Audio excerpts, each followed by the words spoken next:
La Consejería de Fomento actuará, antes de que finalice el año, en la calle General Polavieja para mejorar la accesibilidad del peatón.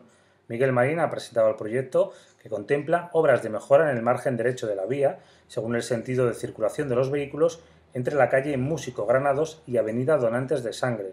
Una de las intervenciones principales será habilitar pasos de cebra a la altura de las gasolineras del puente de Triana, respondiendo de esta manera a las demandas de los ciudadanos. Nos situamos en la calle General Polavieja y la actuación se va a llevar a cabo desde Músico Granados hasta avenida Donantes de Sangre. La idea es de dotar todo este itinerario de elementos accesibles, eliminación de barreras arquitectónicas y salvar un problema que existe en estos momentos entre el paso situado entre las dos gasolineras situadas a ambos lados del puente de Triana. Si uno observa esa vía, ve como no hay paso de peatones, no hay zonas de aceras que delimiten ese paso. El nuevo diseño vial que ha presentado Fomento también contempla ampliar las aceras para dar protagonismo y seguridad al peatón sobre el vehículo. A su vez, se aprovechará para eliminar barreras arquitectónicas y se desplazarán dos semáforos, de manera que sea más fluido el paseo.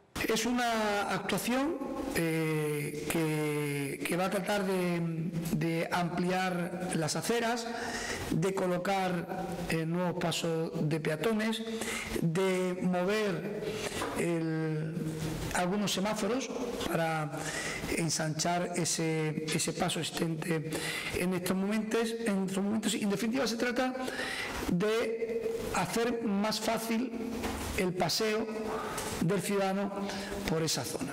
La previsión es iniciar los trabajos antes de que finalice 2014 y el plazo de ejecución estimado es de unos 2 meses. El presupuesto de licitación es de 24.555 euros y la superficie de actuación de 381 metros cuadrados.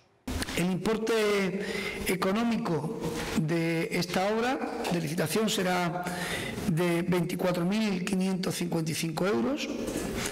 La superficie total de actuación es de 381 metros cuadrados. Va a haber un total de rebajes en aceras para pasos de peatones de 12 unidades.